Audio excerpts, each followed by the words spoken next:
These are my bottom 10 Battlebots in Roblox Build a Boat for Treasure. Now in my last video, I did 6 of them, and I still only do 5, so that leaves us with 4 more. The worst one will definitely shock you. Even at first glance, Minotaur doesn't look very good. His spinner is practically useless, it has a horrible design, the body itself looks really rushed, it doesn't look like there's much effort put into it. I can't even recall it winning once, to be honest, but I guess that's just because nobody really uses it.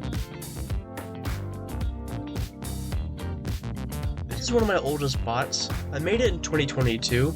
The old version looked far worse. But this one, the reason why it's so bad is because the spinner is made with bouncy blocks. I don't think that helped it. Also, the shape is pretty useless. Just like Minotaur, it's kind of the same style.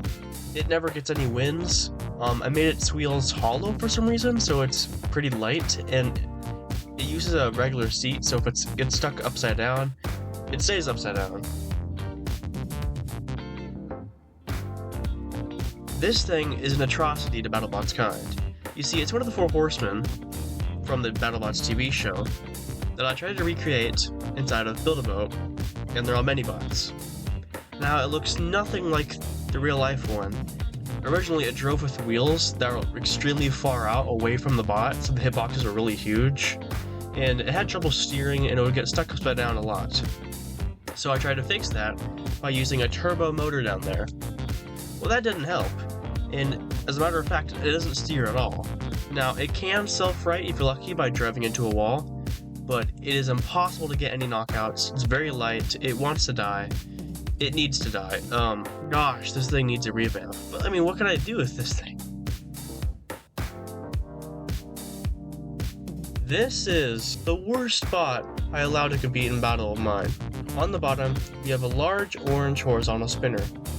Now, after one single hit or a tiny imbalancement, that spinner will hit the ground and fling itself out of the arena.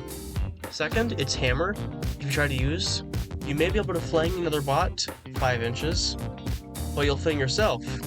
More often than not, what happens is that when you try to use the hammer, you end up off-balancing yourself, the horizontal spinner hits the floor, and you fling out of the arena immediately. Now, even if you don't hit anything, if you try turning too hard, the horizontal spinner hits the ground, and you fling. The spinner on the bottom hardly does anything to other bots because it's so thin, the only thing that it affects is itself. And so to conclude, it sucks, there's limited mobility, but it does look nice, to an extent.